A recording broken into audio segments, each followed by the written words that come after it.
Mexico city যেন গত রাতটা একটু থমকে দাঁড়িয়েছিল। আকাশের উপর রাজকীয় ভঙ্গিতে ঝুলেছিল বছরের শেষ সুপারমুন কোল্ড মুন, আর সেই দৃশ্য দেখতে চোখ মেলেছিল হাজারো মানুষ। বৃহস্পতিবার গভীর রাত, শহরের ওপর ছড়িয়ে থাকা ভারী মেঘের ফাঁক গলে হঠাৎই যেন আলো ছড়িয়ে দিতে শুরু করে বিশাল চাঁদ।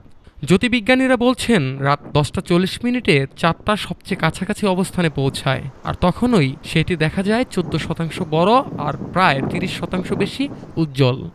মেক্সিকোর বিভিন্ন স্থান থেকে মানুষ এই ভিজুয়াল স্পেকটাকুলার ফোনে, ক্যামেরায়, আবার কেউ খালি চোখে ধরে রাখে, যেন বছরটার এক নিখুঁত বিদায় অনুষ্ঠান।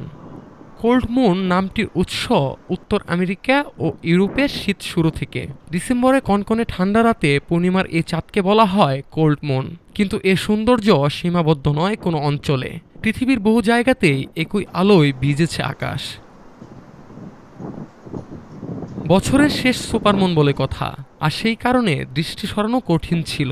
মেক্সিকোর সিটির রাতটাই শেষ পর্যন্ত হয়ে উঠেছিল একটা লোনার grand finale. News desk, Dhaka today.